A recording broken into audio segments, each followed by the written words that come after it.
Greetings, brothers and sisters. What is up? Welcome back to yet another one from us. We are trusting, hoping, and believing that all is well with you.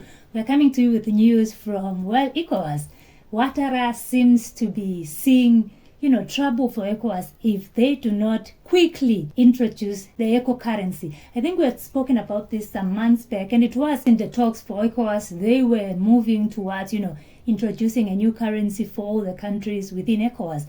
And I think this was giving them pressure since AES left, and they wanted to do away with CFA franc. The AES was very much vocal about doing away with CFA franc, a French currency. And for them, they all understand that the CFA franc is it's kind of a currency that really holds them back towards developing themselves. They cannot do it unless they release themselves from CFA franc. And most of ECOWAS countries, are francophone, so they use the CFA franc. And now that AES has left and said, we are going to introduce our own new currency, ECOWAS is also looking into a new currency, just to help themselves develop and move forward. So this is what Outtara said. Outtara has called for speeding up the adoption of ECO. Ivory Coast wants to bring forward the schedule. So Ivorian President Alassane Outtara has made an urgent call to accelerate the implementation of the ECO, the future single currency of the Economic Community of West African States. In a speech delivered last Friday on the occasion of a strategic partnership with Ghana, he expressed the wish to see this common currency in circulation by 2026 at the latest. Wow. This statement comes as ECOWAS had initially set 2027 as the deadline for the effective adoption of the ECO.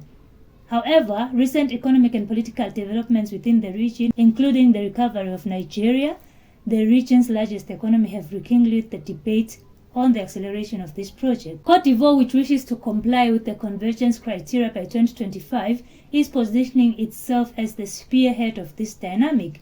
However, the achievement of this ambitious objective remains conditional on a harmonization of the positions of all member states, particularly with regard to the convergence criteria and the economic reforms to be implemented. Indeed, if Nigeria and Cote d'Ivoire are ready to take the step, other ECOWAS countries such as Gambia and Liberia are facing greater economic and institutional challenges. The recent exit of BURKINAFASO, Mali, and Niger from ECOWAS adds an additional layer of complexity to this issue. So, brothers and sisters, I don't know why Outtara all of a sudden wants to run and be the one to spearhead this. It's now giving France, it's giving French control, it's giving not an independent currency once again. Nigeria, Cote d'Ivoire, if those two countries are the ones leading, we should be scared for ECOWAS because there is nothing good that will come out from it. Well, knowing the leadership of Tinubu from Nigeria and Alassane Ouattara, we have always known that Alassane Ouattara is the best servant for France, and now that he wants to be the one to spearhead, even without harmonization of all the member states, that should tell you that this thing is not here to be a great step towards development. Because why would you rush into something that you have not strategically planned for?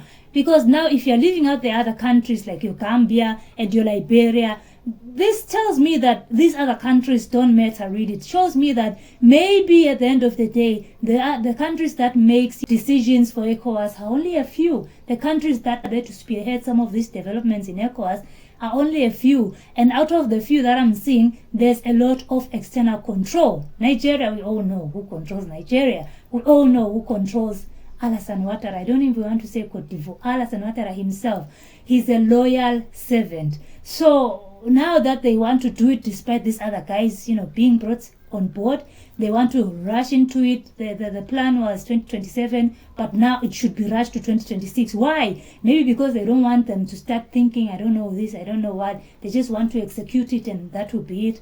Maybe France then will benefit from it 100%, because why would you want to rush into a currency that you have not even planned for very well and known, oh, this one should do this one should do this, and how is it going to help develop our economy? How is it going to affect us?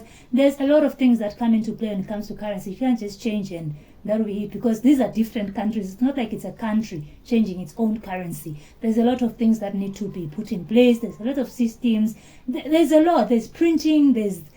We need to know, how do we print? Where do we print? Who's in control of the printing? A lot of, it's just too much paperwork for you to come and say, let's rush into this thing, let's implement it by 2026 instead of the 2027, and without everybody else, having strategic positions as to what role they're going to be playing, with regards to changing the currency. So I am skeptical about this. I don't know what France has, in hand when it comes to the eco currency. We're hoping that it will be a currency that will at least break them free from the external control, but it looks like Alassane Outtara has a better plan for Ecowas. Brothers and sisters, let me know what you think about this in the comment section down below. Please don't forget to like the video, share, comment, and subscribe if you'd love to support us. We have a Buy Me a Coffee link in the description box down below. We're also selling the Sahel hats, Fulani hats. They are still available. We can order just by clicking on the link in the description box and sending us a WhatsApp message on the number on the screen. And we'll see you in the next one. Bye.